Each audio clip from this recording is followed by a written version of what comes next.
Saudara-saudari terkasih, apakah saudara sudah memulai hari ini dengan penuh sukacita dan punya niat untuk berbuat baik meskipun kecil?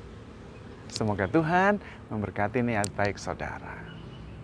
Saudara-saudari terkasih, seringkali kita mengalami ketegangan atau dilema antara pasrah percaya penuh kepada Allah dan usaha kita yang harus maksimal, perencanaan yang harus detail. Sebetulnya kita harus percaya penuh kepada Allah atau kita mengandalkan usaha kita semaksimal mungkin? Jawabannya adalah gabungan dari keduanya, tidak harus dipertentangkan. Dari pihak kita harus mengusahakan, menyiapkan, merencanakan sebagus mungkin, seolah-olah semuanya tergantung kepada kita, dan kemudian kita menjalankannya dengan penuh iman, penuh keikhlasan, seolah-olah segalanya tergantung kepada Tuhan. Nah, bagian kita adalah bagian perencanaan, bagian menyiapkan tanah, menggemburkan tanah. Dan bagian Tuhan adalah menumbuhkan benih. Karena itu di luar kemampuan kita. Dan kita harus percaya dan sabar. Yang paling penting kita melakukan bagian kita, mengerjakan yang terbaik, melaksanakannya yang terbaik, tetapi dengan penuh iman dan kepasrahan bahwa Tuhan menyelenggarakan hidup ini dengan bijaksana. Waktu Tuhan, waktu yang terbaik. Rencana Tuhan adalah rencana yang terbaik. Meskipun kadang-kadang kita belum bisa menerimanya pada saat itu terjadi. Tetapi dengan iman dan kepercayaan, dengan sepenuhnya tetap taat dan setia, dan berusaha memberikan yang terbaik, kita akan menuai buahnya. Mungkin contoh ini justru akan membuat kita menjadi lebih jelas bahwa waktu Tuhan sungguh waktu yang terbaik, bahwa rencana Tuhan selalu yang terbaik, paling tidak lebih baik dari rencana kita. Kisahnya sebut saja nama, tidak harus siapa-siapa, tetapi sebut saja namanya suami istri Bobby dan Mila. Nah, suami istri ini bertemu pada waktu mereka masih muda, kemudian saling jatuh cinta, menikah, saling mencintai. Sungguh-sungguh relasi yang sangat bagus dan mendalam. Bisa saling berbagi, apapun bisa terbuka, dibagikan segala-galanya, saling memahami, mereka bahagia sekali.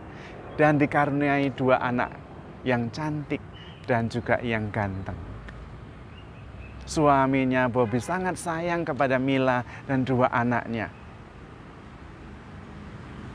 Anaknya disekolahkan di sekolah yang terbaik, mempunyai rumah yang besar, sehingga nyaman. Dan karena Bobby sangat mencintai Mila, selalu memberikan yang terbaik juga untuk istrinya dan anak-anaknya. Namun, suatu ketika, tiba-tiba saja Bobby sakit di dadanya. Tidak lama kemudian, bahkan belum sempat dibawa ke rumah sakit, Bobby dipanggil Tuhan. Tentu segalanya hancur, apalagi bagi Mila. Dengan 2 anak kecil yang harus dia dampingi, bagaimana harus menghidupi anak-anak ini, dia juga tidak punya pekerjaan. Maka terpaksa dia harus menggunakan tabungan yang ada. Dan ternyata tabungan itu meskipun cukup, tidak bertahan lama. Tinggal sedikit saja. Terpaksa rumah besar harus dijual. Dan kemudian harus membeli rumah yang lebih kecil supaya sisanya bisa ditabung dan bisa untuk jalan paling tidak beberapa tahun. Sambil memikirkan cara yang terbaik. Tentu itu sungguh-sungguh menghancurkan. Pilihannya adalah berputus asa atau tetap terus berjalan. Pilihannya adalah mengutuk Tuhan atau tetap percaya kepada Tuhan dan mengandalkan Tuhan, karena kalau tidak mungkin kuat dan bertahan. Maka Mila memilih untuk mendekatkan diri kepada Tuhan. Di dalam kehancuran itu, di dalam kehampaan itu, di dalam kepedihan itu, Mila terus berdoa kepada Tuhan dan berjuang. Tidak mudah. Dia juga tetap harus membesarkan anak-anak, harus ngajari anak-anak supaya sekolahnya tetap pintar. Tetapi terpaksa sekolahnya harus pindah juga ke sekolah yang lebih murah karena perhitungan biaya. Yang tadinya dia tidak terlalu memikirkan tentang perencanaan keuangan, sekarang dia harus merencanakannya dengan ketat. Yang dulunya sekolahnya sungguh-sungguh dengan berbagai fasilitas, sekarang apa adanya. Yang dulunya harus les, sekarang dia harus ngajari sendiri anaknya. Dan betapa dia dengan tekun ingin anaknya pinter, karena itulah masa depannya. Maka dia dengan tekun dan setia dan memberikan yang terbaik ngajari kedua anaknya itu, supaya di sekolahnya hasilnya bagus. Dan kemudian terpikir dari apa yang dia lakukan. Karena memang ternyata anaknya berhasil di sekolah. Kenapa dia tidak menawarkan saja les bimbingan belajar bersama dengan anaknya. Sembari ngajari anaknya, ngajari juga anak yang lain. Dan buktinya anaknya berhasil. Berarti anak orang lain juga bisa. Disitulah mulai muncul harapan. Dia mulai ngajari anak-anak yang lain dan mulai ada income sedikit-sedikit. Dan karena hasilnya bagus, makin banyak anak-anak yang belajar dari Mila. Dan anak-anak juga mengerti. Bahkan dia ikut membantu mamanya, berbagi cara dengan teman-temannya. Bahkan di rumah anak-anaknya yang dulunya taunya beres, sekarang ikut berbagi tugas. Ada yang nyapu, ada yang ngepel sebisanya. Ada yang cuci piring, meskipun masih kecil-kecil. Mereka justru makin mandiri. Dan relasinya dengan mamanya sangat bagus. Lihat, bisa saja peristiwanya adalah peristiwa yang menghancurkan kematian pasangan. Tetapi apa yang terjadi? Yang terjadi adalah anugerah yang terindah. Mila menjadi lebih mandiri yang dulunya taunya serba beres.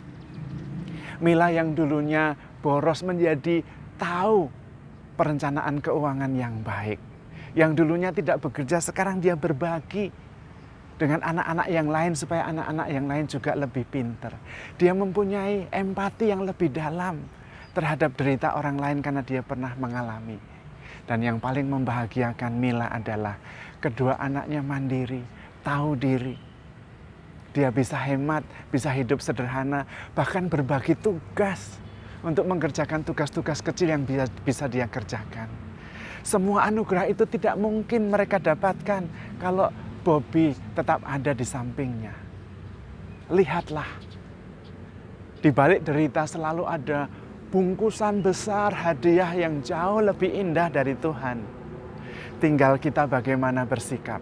Apakah tetap percaya kepada Tuhan, tetap mengandalkan Tuhan, semakin mengasihi Tuhan, atau kemudian kita berhenti, putus asa, dan kemudian hanya mengeluh. Percayalah, kita tetap bisa melakukan bagian kita yang terbaik. Dan selanjutnya, Tuhan yang melaksanakan, menyelenggarakan hidup ini dengan bijaksana. Bahkan yang nampaknya negatif bisa merupakan berkat tersembunyi yang luar biasa. Dari kematian pasangan bahkan yang menghancurkan hati Mila, Mila bisa mendapatkan anugerah yang jauh lebih besar, yaitu kemandirian, iman yang lebih dalam, kerukunan di dalam rumah tangga, kualitas anak-anak yang makin tangguh, empati yang lebih dalam kepada yang lain, dan perbuatan baik kecil yang bisa menolong orang lain sekaligus mendatangkan berkat baginya. Kita bisa menghitung begitu banyak berkat apabila kita percaya penuh dan tetap mengandalkan Tuhan. Percaya bahwa Tuhan menyelenggarakan hidup ini dengan bijaksana. Waktu Tuhan selalu yang terbaik, rencana Tuhan selalu yang terindah. Dan ingat, kita tetap harus handle with care, because you are loved. Tuhan memberkati.